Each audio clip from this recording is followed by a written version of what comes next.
permettre à ce que ce débat qui est voulu par le gouvernement se passe bien, il faut des garanties de transparence, d'indépendance.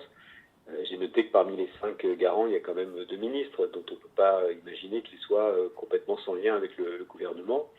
Moi, ce que j'aurais souhaité d'ailleurs, pourquoi ne pas nommer au tirage au sort un maire d'une petite ville ou d'une petite commune pour participer à ces garants.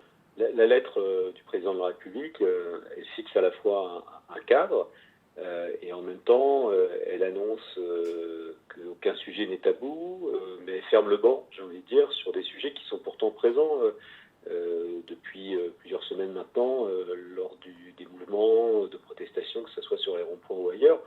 On entend beaucoup de personnes, notamment, évoquer la question du pouvoir d'achat, mais pas seulement de la justice fiscale. Et d'entrée de jeu, dire par exemple que la question de l'ISF ne fera pas partie, je trouve que c'est une drôle de façon de permettre de faire en sorte que ce débat ait un débouché, et notamment un débouché politique. Après, moi, ce qui intéresse une association comme la nôtre, l'association du type L'Île-de-France, c'est de savoir concrètement quel va être le débouché. Est-ce qu'il va y avoir des décisions de prise?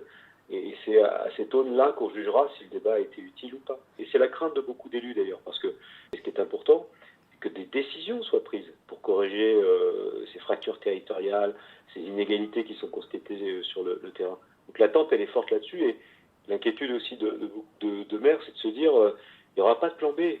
Parce qu'à partir du moment où on a lancé ce grand débat, si derrière, après 3 mois de débat, ça débouche sur rien, j'ai peur que malheureusement on ressuscite un mouvement. En tout cas, on donne encore plus de gages à ceux qui considèrent d'entrée de jeu qu'il ne faut surtout pas discuter, ce qui n'est pas notre point de vue. On ne peut pas se priver de débat, on ne peut pas priver les gens de débat. En même temps, il faut vraiment avoir des assurances dès le départ que tout cela sera pris en compte.